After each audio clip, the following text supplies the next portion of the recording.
Vulnerability and courage are two facets of your personality you must possess as coaches if you want to be considered an effective leader and someone your players will want to follow. Yes, the pressure to win as a coach is real and authentic. However, if you don't address the mental side of coaching, both personally and with your players, the whole operation will be built on shaky foundation. Shawnee Harle knows all about the pressure and the exhilaration that comes with winning and losing. She's a two-time Olympian as the former assistant coach for the Canadian women's Olympic basketball team. She's experienced both the joy of winning and the agony of defeat, and the mental impact it can have on athletes and coaches alike. She now helps coaches and athletes win from within and show up with courage and confidence during the biggest moments of their lives so that they can win at the game of basketball and in the game of life. She joined me this week to have a conversation about courage, confidence, and winning with your own characteristics of your unique personality. I'm Kevin McShann. Let's have this conversation.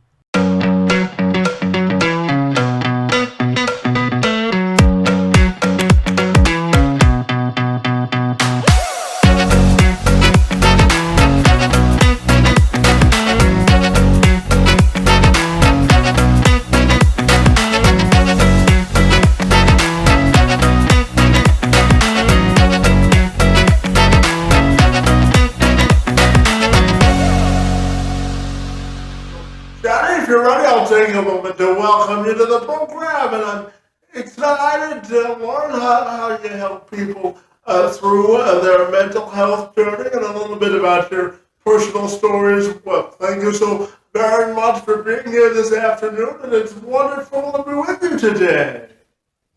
I can't wait to get started. This is going to be great.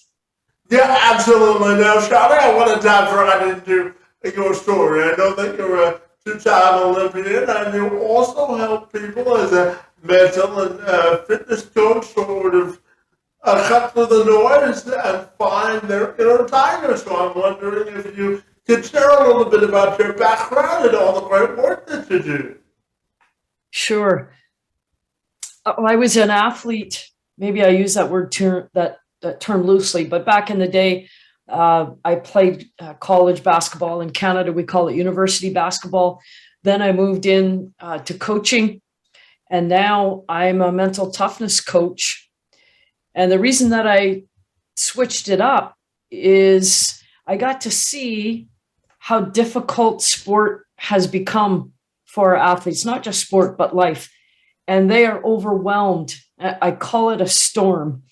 Seems like they're in a storm all the time, and they don't know what to do with their thoughts, feelings, and emotions.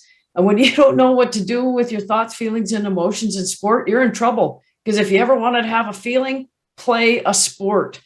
So I help them figure out what's going on in their head and cut through the noise so they can show up as their greatest self. And because it takes a village, I also work with their parents and their coaches. Yeah, absolutely. And I'm wondering if we can dive just a little bit deeper into your personal connection and wanting to work in the space and why it's so important to you personally. Well, I got hit by the storm. You know, we call this storm of thoughts, feelings, and emotions that we don't know what we're supposed to do with them. And that happened to me on the biggest day, the biggest stage of my life at the Olympics in Rio in 2016 with Team Canada. And I was part of the coaching staff for women's basketball. And the storm hit all of us. And that's what pressure does. the bigger the stakes, the more the pressure increases. And I didn't have a toolkit to know how to handle that. And because I didn't have a toolkit, I didn't know how to help our athletes. And after it happened, you can imagine how terrible it felt. And I felt that way for a very long time. And then after I emerged from the darkness, I decided, you know what? Underperforming, choking, losing, which is different than somebody beating you, it's not necessary. There has to be a formula. There's got to be something to help these athletes show up as their greatest self when the pressure is the greatest. And that's why I decided to get into this space.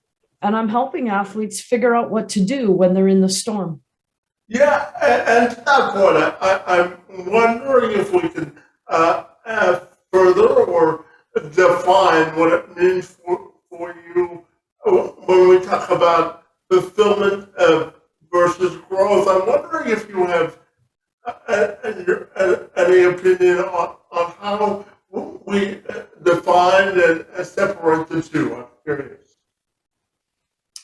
For me, I mean, I'll just give you my opinion. I don't separate them. I think that growing leads to fulfillment because I think growth is an action and fulfillment is a feeling.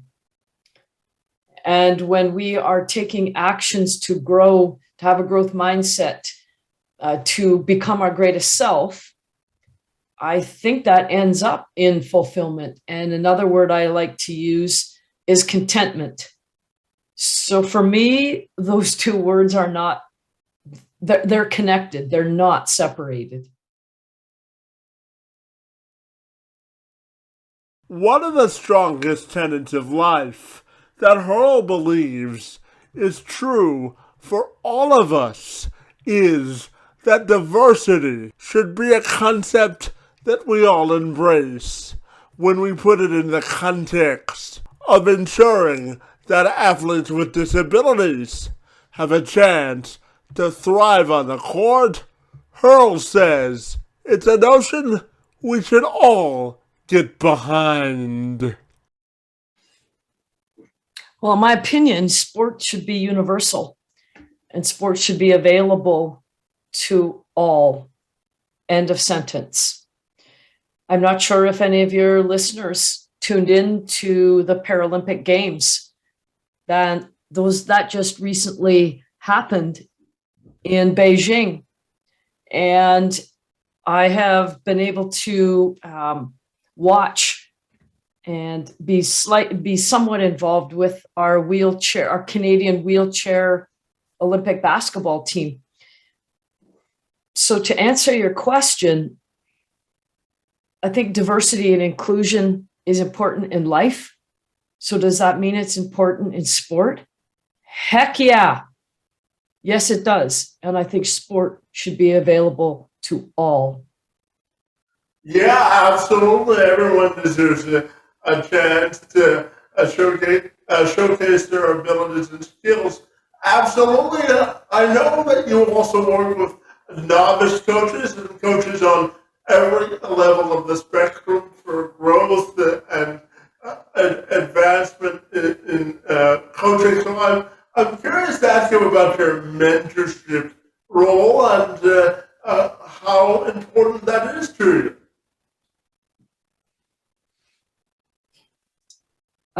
I believe that coaching makes all of us better. I think mentoring makes all of us better. The reason that I'm really passionate about it is I think about what happened to me at the Olympics in 2016.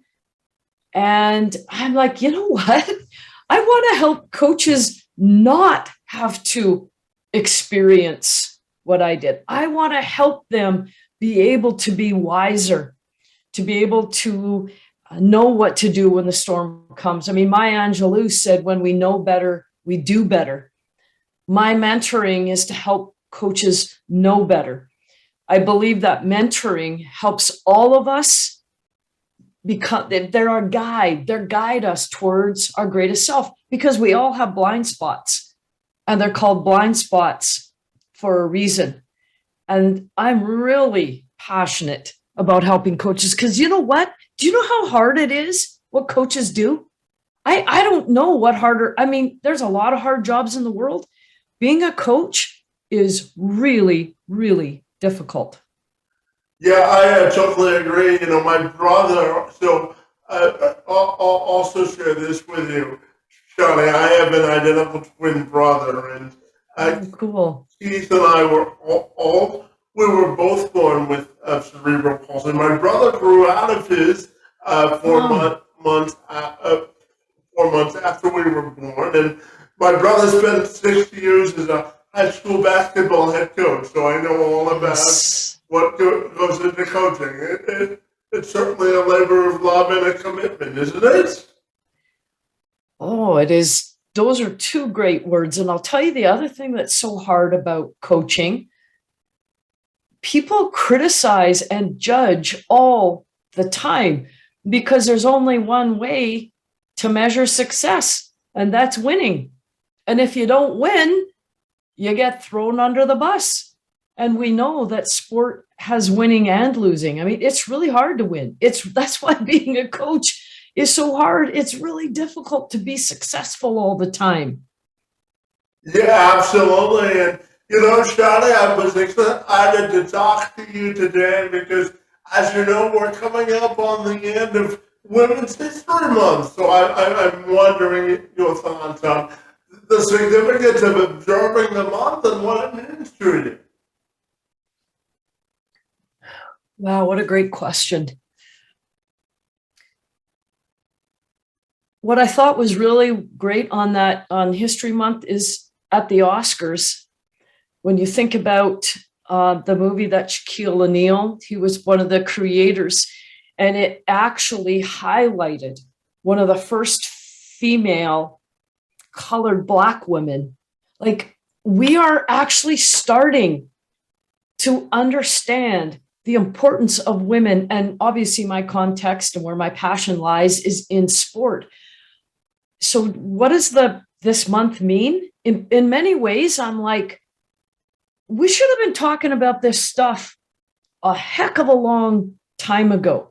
And the fact that we actually need a special month for it tells me we still have a long way to go. Women's History Month, if in sport, I'm going to talk just as the context, our voices are finally starting to be heard. It's taken a heck of a long time, but thank goodness the needle is shifting. This is important for all women. And my passion is sport, and our voices in sport. I'm really glad that we're finally getting the microphone. Yeah, absolutely. And when we talk about women in sports, we also have to talk about pay equality and the opportunities for advancement. I look at women's sports as a way of inspiration and as a way of progress as well. So what are your thoughts on when we talk about pay equality and the ability for women to get advanced to senior positions of leadership and coaching? How do you think we make a progress in those two areas? Well, the context that I know best is sport. And, I've been really involved in watching the March Madness that's going on right now. It's great, isn't it? And we've got 2 Final Fours coming up. And if you look at the pay differences between the coaches that are in the women's Final Four and the coaches that are in the men's Final Four, never mind talking about the coaches that didn't get their team to the Final Four, pay inequity it's colossal. The gap is so big. And again, the good news is we're starting to talk about it. I think the gap has started to close, but I think we have a really long way still to go. Yeah, absolutely. Unfortunately, I think you're correct in that space. And just quickly, I'm curious to also get your thoughts on the how we advance forward women in positions of leadership in sports. How do you think we make progress in that area as well? Wow. You know what? If I had good answers, I'd be rich and famous. You know, I mean, some ideas that I have, I've always liked the quote, culture flows downhill. And that means I want to look at the top of the river. Who is doing the hiring? And in sport, we know we still don't have representation at the top of the river. We still don't have enough women at the top. And again, the needle is shifting and things are moving. But I know for sure in sport, in my sport of basketball, there are so many competent women out there. How do we get them hired? I think we have to look at the top of the river because that's the people that are making the decisions. Yeah, and diversifying the top of the river for sure, absolutely. And you know, Shawnee, as you know well, Canada was the birthplace of basketball. So I'm wondering your thoughts and sort of your mindset when it comes to celebrating the heritage of basketball and the Canadian link to it as well. I think it's so cool that basketball was invented by a Canadian. We talk about that a lot in Canada. And the other part that's super exciting for me is, I mean, people don't know Canada for basketball as much as they do for hockey. Mm-hmm. But I will tell you, that's also starting to change. Basketball in our country we are having a tidal wave starting. And our women's national team is getting ready for world championships. Our men's basketball team is getting ready for world championships. Things are shifting. And James Naismith, way back in the day when he invented basketball in Canada, if he saw today what was going on in our country with the sport that he invented, he would be really, really proud.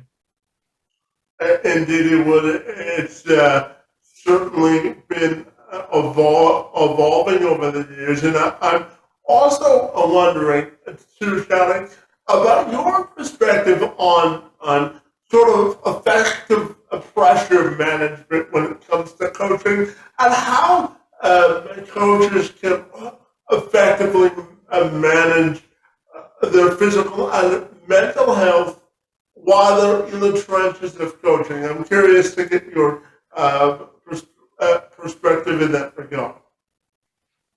Well, I wish I would have had an answer for that, a few years ago, because holy cows, I could have really used some help.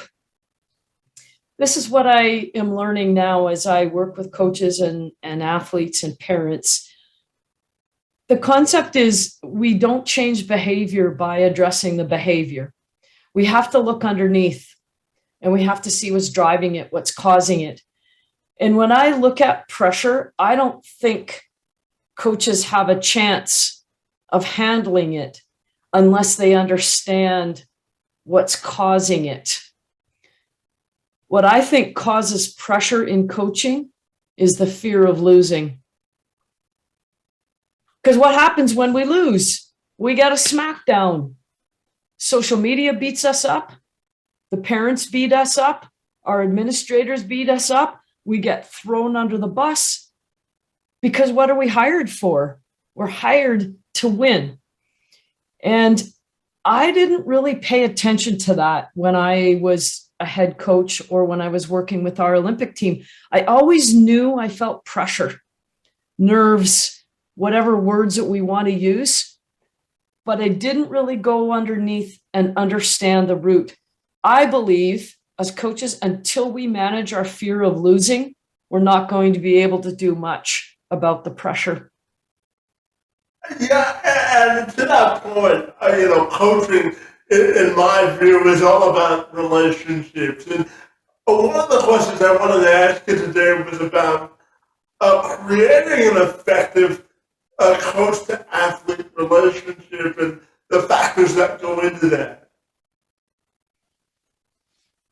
This is why coaching is so dang hard. I mean, it's the expectations put on coaches of all the things they have to be to all the people is very, very difficult. I believe that if we want to have a healthy relationship with our players, it begins with psychological safety. Psychological safety is set by the person at the top of the totem pole. So in this case, it's the coach.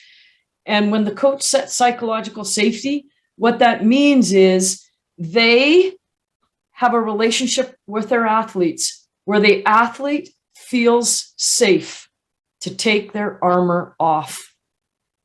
Most athletes are armored up. Most athletes protect themselves from their coach and vice versa. So we're always in this protection mode. What is our job as coaches? We're supposed to be the smartest person in the room. We're supposed to be perfect, and we're supposed to win all the time. Well, if I'm trying to present myself as the smartest person in the room who's perfect, if that's what I'm presenting to my athletes, think about how that will break psychological safety because I'm armored up. When we armor up, we never get to have an authentic relationship with anyone, whether it's our staff, whether it's our players. What I teach coaches that I work with is we are called leaders because we go first. Coaches have to be the first to be vulnerable, the first to be imperfect, the first to take their armor off. Because when we do that, now that makes it safe for the athletes to do the same. She's also not a huge fan of the notion of a participation trophy culture as a way to build character, and she explains I disagree why. with the idea of participation models and trophies for everyone. I believe that the model decreases resilience, it decreases grit, and most importantly, I believe it decreases emotional intelligence. I think emotional intelligence is the ability to acknowledge, understand, and manage our feelings, all of them. So if we protect our athletes, our kids from losing, if we protect them from failure, if we protect them from the feelings that come from sitting on the bench, being yelled at, how in the world are we supposed to build emotional intelligence? I think mental toughness means I'm going to build a toolkit to manage all the feelings, happy ones and crappy ones. Yes, it feels crappy to lose. Yes, it feels crappy not to be chosen for the team. Yes, it feels crappy not to get a medal.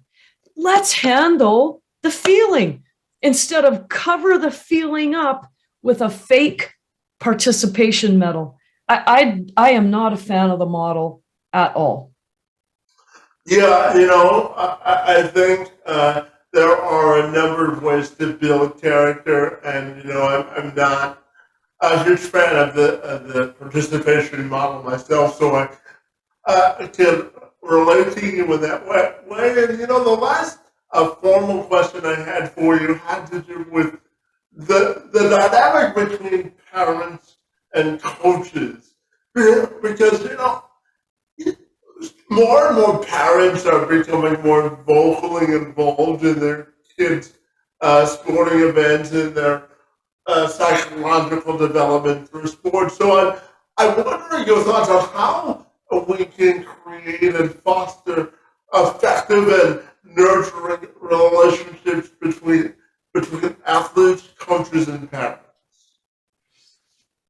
Again, if I had the perfect solution, I would be rich and famous because it's a big It's a big, big problem. In fact, when I speak with coaches and I work with coaches, the dropout rate in coaching is fairly high. And the number one thing that coaches tell me that's the hardest part of the job is dealing with parents, not dealing with athletes. The hardest part of the job is dealing with parents. In fact, in the mental toughness training that I do, and a parent they cannot sign their athlete up for my training unless at least one of the parents sign up with them. I think we need to help the parents. We're working with the athletes, but who's working with the parents? I really think parents want to be educated. I think they want to know more. I think they feel shut out, but there's a reason that they get shut out, because sometimes their behavior is completely unacceptable. There's a really big gap that needs to be bridged there. And what I would say is, I think part of the problem is, remember I said we expect coaches to be all things to all people. Mm-hmm. What a big task that is. I think we need to educate them. We need to have a parent education program. When here you sign your kids up, we're going to help you become a member of our team, a healthy member of our team. I've seen two approaches that both seem to work. I've seen one approach where coaches are like, parents are, you're over there on the side. Your job is to cheer. And I will not talk to you about playing time. The only thing that I will talk to you about your athlete is if they are having problems in school. So it's the approach of it's hands off. Parents, stay over there, stay in your lane. And that approach works. I've also seen another approach where parents are welcome. Remember, I talked about the psychological safety? Mm-hmm. Coaches lay it all on the table with the parents. This is how we do it. Here's how playing time gets decided. Here's why your child might be sitting on the bench. Here's where we're going to go. This is my yearly training plan. These are my practice plans. You're welcome to come and watch. So it's a completely open door policy. I have seen both models, and both models work. But remember, I said culture flows downhill. It depends on the skills of the coach, because the coach is at the top of the river. It depends on their leadership skills. It depends on their people skills. It depends on their communication skills.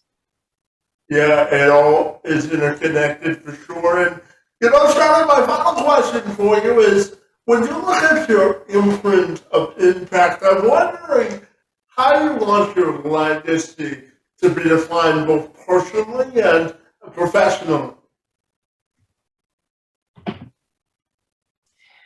I'm not sure if I have a good answer for you. Maybe I'll have a better answer in 5 or 10 years. But my answer today is, it's not something that I think about. I feel that when I think about a legacy, when I look back and I look in the sporting context, I'm like, well, who are the people in a sporting context that left a legacy? That's a pretty big word. It's a very big word. I think I have work to do, and I think I have a journey to continue on. I think I need to keep honing my craft. I think I need to keep having a growth mindset. If that leads to a legacy, great. But right now, that isn't my focus. I have much more work to do and many, many people to still serve. Yeah, absolutely. Sometimes an unwritten book is the most exciting because you never know what directions chapters of your life are going to take, right? So, absolutely.